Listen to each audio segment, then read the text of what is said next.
within the SCP Foundation, it is commonly said that there is no canon, meaning that the website as a whole does not follow one strict set of rules. However, there are a number of canon hubs throughout the website that posit the Foundation in a number of scenarios. One of my favorite of these is the End of Death canon. In this case, a anomaly of some sort has stopped all organic beings from being able to die, or even being able to lose consciousness through methods such as anesthesia. And I really enjoy this canon because it turns a lot of what we think about on its head in terms of horror, and there's some really great, otherwise untapped potential within this canon.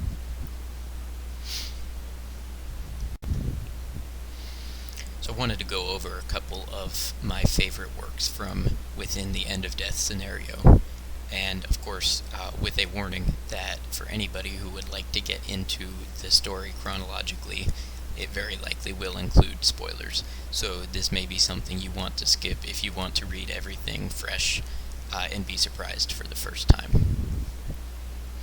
So here we're on the Canon Hub for the End of Death scenario. We have a scenario designation of Omega K class, so usually any prefix followed by a K is something that is either apocalyptic or reality changing or otherwise totally uncontrolled. We have the severity listed as survivable, which I think is an ironic or perhaps very purposeful choice of words, but requires moderate restructuring of human civilization. Something interesting down here, priorities population control. Clearly, if people are no longer able to die, and no organic beings are able to die, then the population rate is going to explode.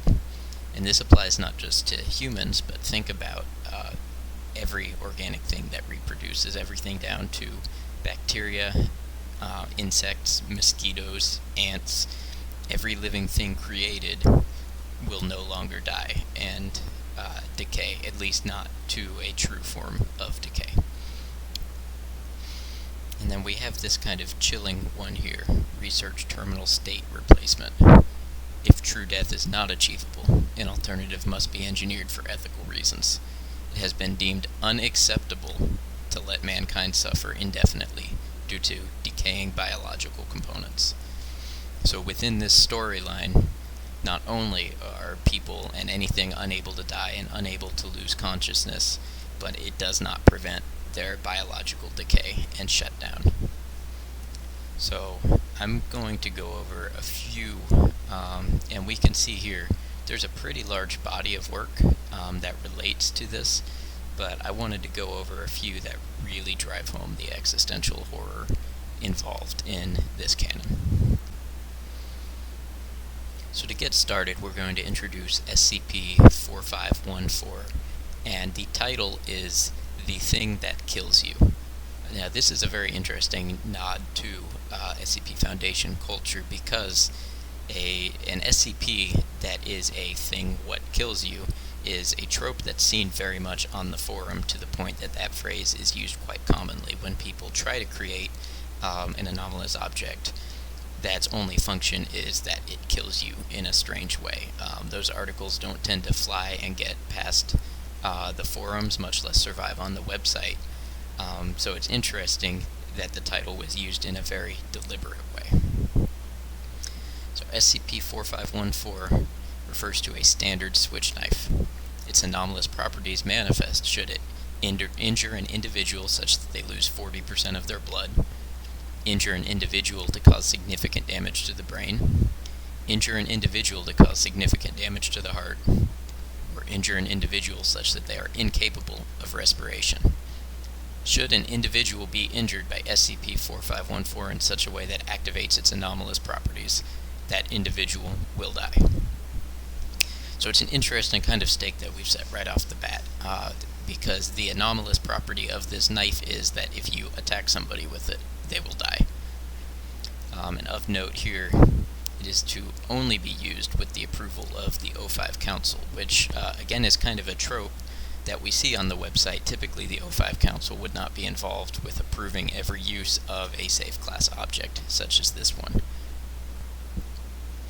So we get into the experiment logs here, which are the meat of the object. So a 36-year-old Caucasian female is given a minor incision 3 centimeters long into her arm.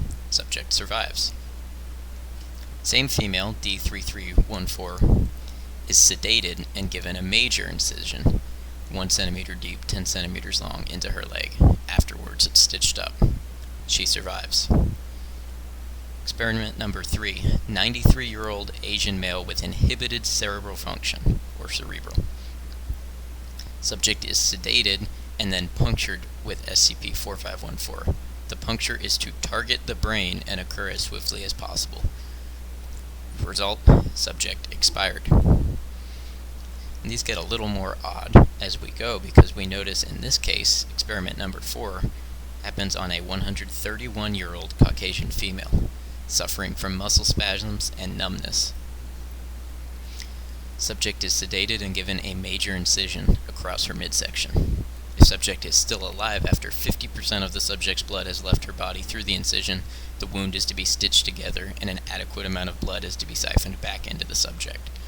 So here we have this D-class who's already well surpassed a human normal life expectancy and suffering chronic pain and discomfort from complications.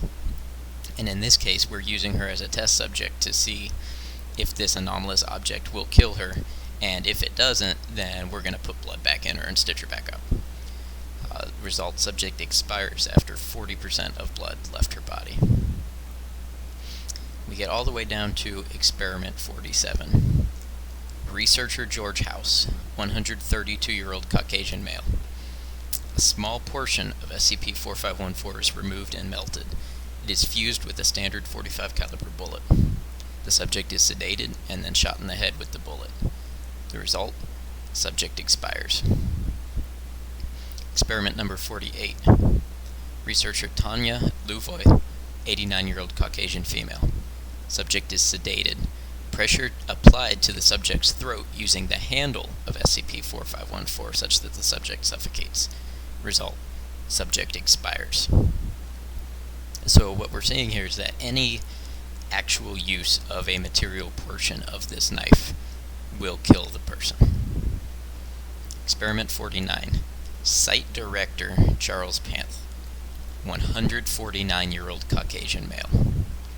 Subject is to be sedated and then punctured with SCP-4514. The puncture is to be performed by a mechanical arm. Subject expires. And then right here at the bottom of the article, you could almost miss it. It says, notice you have one new message. This is to Dr. Emily Young, who's the lead researcher for this object. It says, Dr. Young, we have reviewed your experiment logs and deemed them excessive and unwarranted. However, if we are to be honest, we noticed your undue testing of SCP-4514 a while ago. It's rare to have D-Class actively line up for experimentation. Testing actual employees was only inevitable. We needed to discuss what the next step should be. Create a standardized process for choosing SCP-4514 test subjects, offer this service to the public, etc. In the end, as you can tell, we return to our core principles as an organization. The world has forced us to redefine the status quo, but it is not our job to change it back. No matter how much we want to be at eternal peace, normalcy dictates that we can never achieve it. Officially, you are hereby removed from the SCP-4514 project. So what we see here is, within this end-of-death scenario, the Foundation has discovered an object that allows people to die. And throughout these experiments, we're finding people who are in chronic pain, and discomfort and disfigurement, and calling them experiments, actually euthanizing these people. And the Foundation Ethics Committee has stepped in and decided that it is not the place of the Foundation to change the status quo of normalcy, but to protect it. So here we see a really interesting kind of Foundation politics at play. It's been said that the Foundation is cold not cruel, but in this case, they have decided that it's more important to protect their goal of protecting normalcy and not allowing the public to be aware of anomalous phenomena, and have stopped the use of essentially the only form of euthanasia and the only form of death known to be available. So this kind of sets up some of the other things that we see get a little deeper into the lore. Okay guys, do bear with me while I get my settings figured out for this kind of recording setup. I'm not used to doing things in this way, so the audio quality will improve as I experiment a little bit. The next one I want to get into is SCP-4206. It's titled The Weighing of the Heart. And the first time I read this, I was not aware of the End of Death canon at all. And this was a huge punch in the gut to read this and then only at the end understand why everything was happening the way that it was. So we see at the top, notice the following anomaly is partially neutralized. Information no longer pertinent to its active status has been rendered in green. So it's a Euclid class object. The SCP is stored in a low priority anomalous objects locker. The 56 instances of 4206-1 are contained in Site 19's intensive animal care unit. The instances are to be fed pureed, dry dog food and walked on the underwater treadmill for 20 minutes daily. All requests for donor organs are to be forwarded to the surgical team on a daily basis. SCP is an embalmer's mask sculpted in the likeness of Anubis. When a cadaver is brought within 10 meters of the SCP, the anomaly will autonomously move via telekinetic force towards it and affix itself onto the subject's head. Now notice this is all started in green, so for these next couple paragraphs, these effects no longer happen. Upon successfully attaching itself, the object will tilt upwards and expel the cadaver's remaining internal organs through its nostrils. This process typically lasts between 20 to 35 minutes. Cadavers affected will rapidly dehydrate and become mummified. If multiple cadavers are present within 10 meters of the object, the anomaly will repeat this process until all cadavers in its range have been mummified. The organs expelled during this process will rapidly transform into 4206-1. So now we're back to active procedures, or description, excuse me. 4206-1 are genetically identical to African golden wolves, though lacking natural internal organs. Instead, the interior organs are composed exclusively of a singular human organ corresponding to the one it was created from. Despite this, 4206-1 instances require regular feeding and produce waste. The organs collected from -1 instances match the blood type of the human body they were ejected from. When an organ is removed from the body, it will regrow within 2 to 3 weeks. This has facilitated organ transplants necessary for injured or ill Foundation personnel. There is 1 instance of -1 per blood type for the heart, lungs, kidneys, liver, pancreas, intestines, and stomach. And we have a chart here with scheduled surgeries. Interestingly, they have named each of these instances, which I don't know, that seems unprofessional to me, like it would be pretty easy to get attached to them, but I don't know. So, I'm not going to read these whole minutes from the Ethics Committee meeting. You should, if you are interested in this. But essentially what's happening here is, after the end of death scenario, the doctor, let me find his name.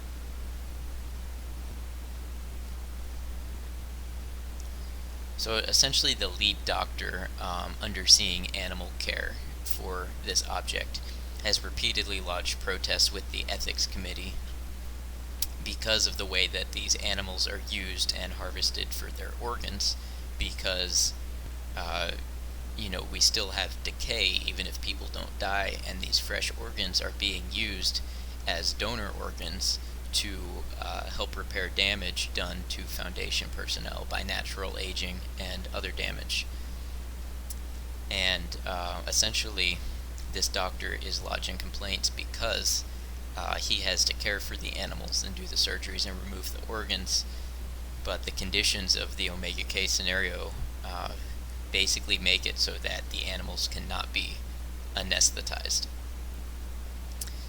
It does say here, local anesthetics do their job well, and the doctor says, but they're still awake. They start kicking and screaming the moment they smell their own blood. Do you know the torment this is putting them through? Do you know the torment this is putting my staff through? In a very impersonal response from the Foundation, psychiatric personnel are readily available in the site's medical wing.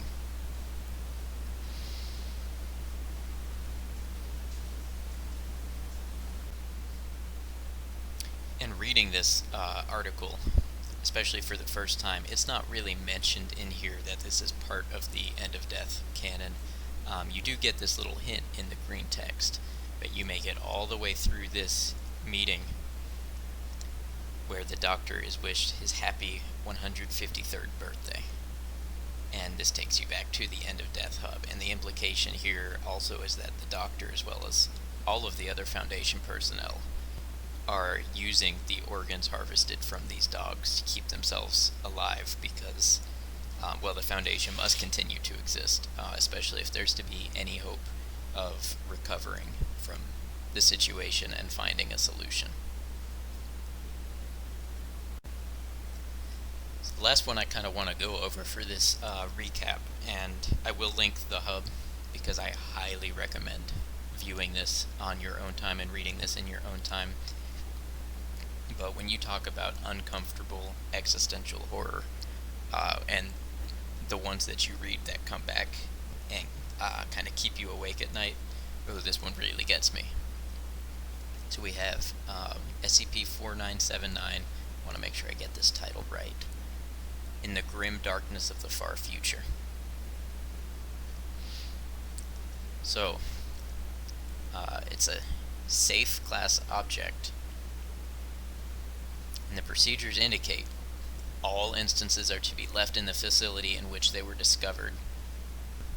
Instances with defective cerebral support systems may be placed within on-site cryostorage units to prevent further deterioration. At present, the budget does not allow for sufficient cryostorage to accommodate all instances with defective support systems, so medical triage is to be implemented. Access is to be restricted to Foundation personnel with a level 3 clearance, and it specifies specifically for this project. No individuals with any degree of psionic telepathy are to come into contact with any of the anomalous objects, and personnel assigned may be amnesticized upon transfer. SCP-4979 is a collection of approximately 750,000 disembodied human brains. Each individual instance is held within a 10-liter pouch made of medical-grade plastic and suspended in synthetic cerebrospinal fluid, which is continually circulated and sterilized by shared recycling units.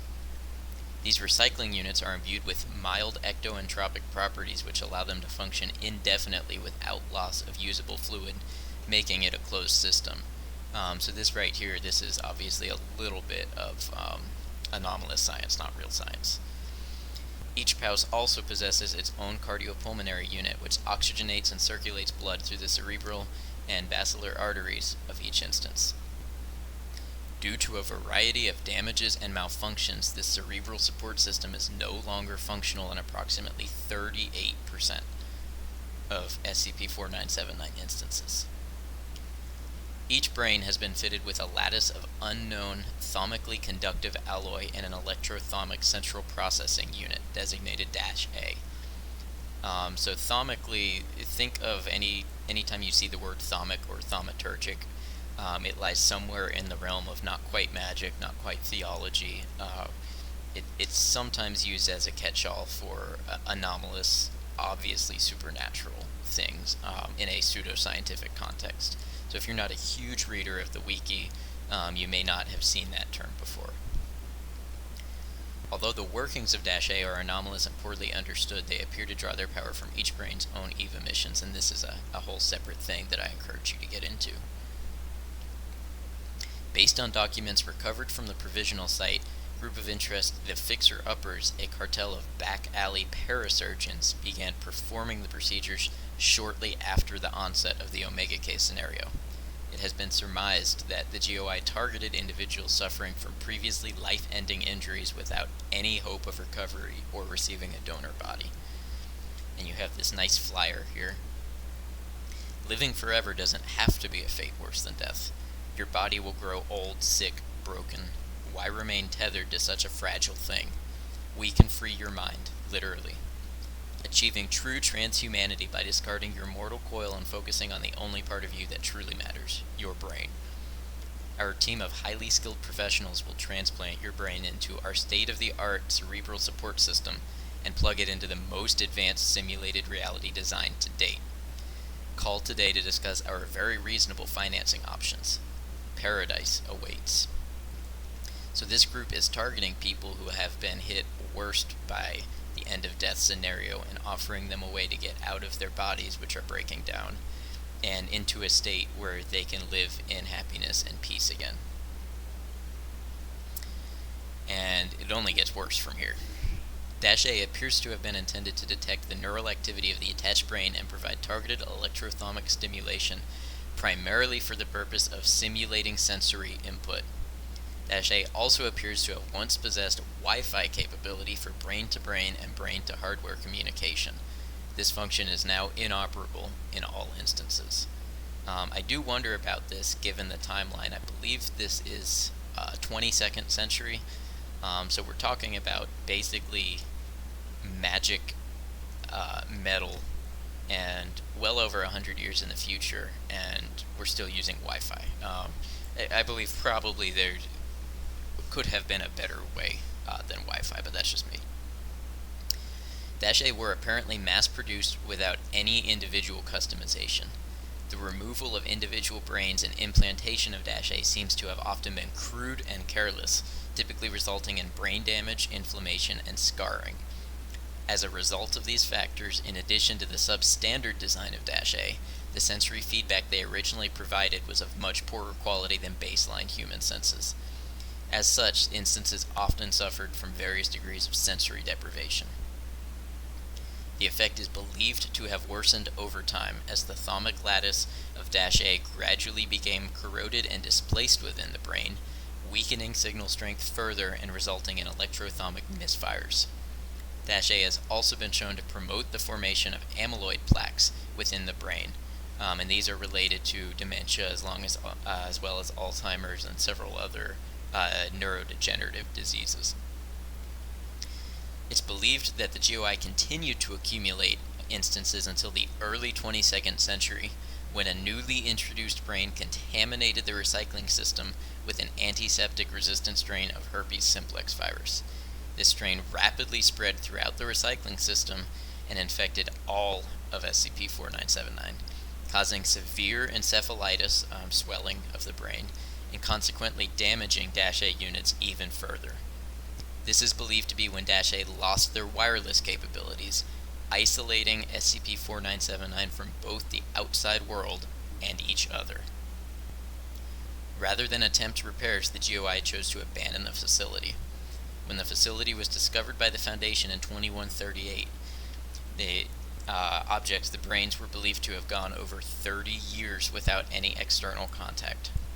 All SCP-4979 show evidence of extreme atrophy and trauma, as well as biological decay in instances where the cerebral support system has failed. Multiple attempts at communication have been made, with all failing to receive a lucid response. While the lack of direct communication makes proper diagnosis of pathologies difficult, electroencephalograms and spectral CT scans indicate instances universally possess strong neural correlates of a myriad of psychological and neurological disorders, most notably severe post-traumatic stress disorder and depression. While all -A units remain functional, they no longer appear to provide any coherent sensory input. Foundation neuroscientists have concluded that the stimulation they provide is most likely interpreted as extremely agitating with no concrete meaning. It has been speculated that since the brains are universally experiencing such high distress, the EVE they generate is extremely negative, which the -A units then channel back into them, creating a positive feedback loop of perpetually increasing noxious input. Evaluation has ruled out any degree of meaningful rehabilitation. All attempts at regeneration or surgical reconstruction have proven futile, and the -As are so deeply rooted into the brain instances that any attempt to remove them would result in even greater neurological damage, nor does there appear to be any method of deactivating -A. The brains are also too severely damaged to be integrated into any form of donor bodies, be they biological, robotic, or virtual. Even if this was not the case, their advanced state of cognitive deterioration makes any kind of normal interaction completely impossible. Lacking any other alternatives, the Ethics Committee has ruled that all brain instances are to be left undisturbed as much as possible. And that is the end of Foundation input, with 750,000 detached brains that for over 30 years have been isolated from each other, deteriorating but not allowed to lose consciousness or die. And especially this part here, a positive feedback loop of perpetually increasing noxious input.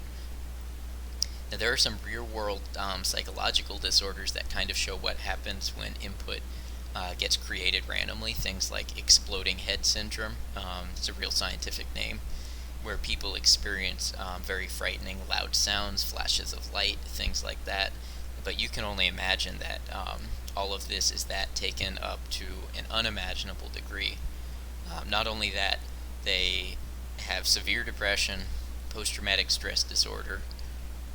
Most of them have advanced dementia, so they likely don't remember who they are, why they are, where they are. They have no reprieve and no understanding of the situation they're in.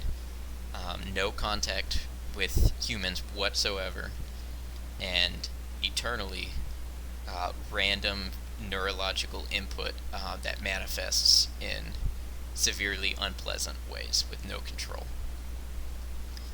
Now, the interesting thing about this is if we go back to the first SCP that we talked about in this category, the knife could be used to essentially euthanize all of these brains and end their suffering. But the Ethics Committee, who holds enormous sway in the Foundation, especially in these later series articles, has deemed that it's not the place of the Foundation to do so. And lacking any other conclusion, the brains are going to be left to deteriorate indefinitely in this state. So this is the one in particular that has stuck with me from this hub. Now, there's a lot of other really great content in The End of Death, and I highly recommend reading it. If you're anything like me, you will get sucked in, and you will not be able to, you'll get so caught in this hub that you want to go all the way through it before you step back out to anything outside of this storyline.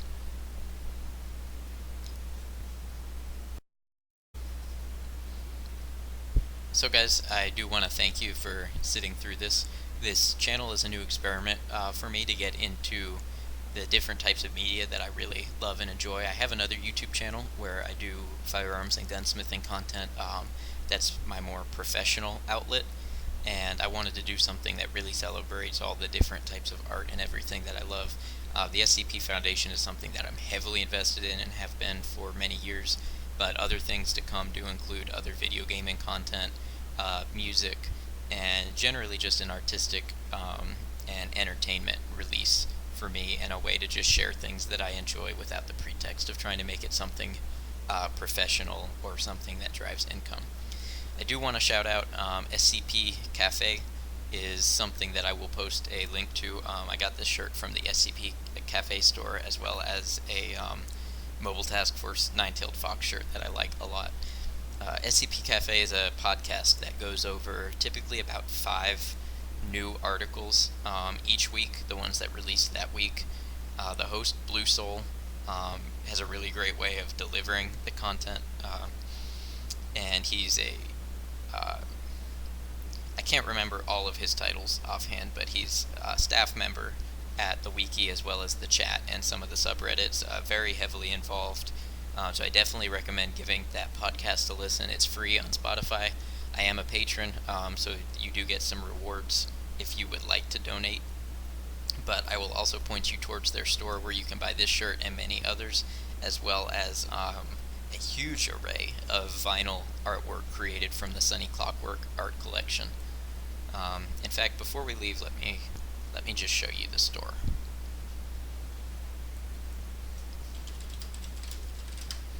And yeah, I'm just gonna type it into Google. So this is the SCP Cafe store, where you can buy some of the t-shirts, vinyl, access key cards, and I actually have a number of vinyl that I need to put on some of my laptops and stuff that I'll display on here.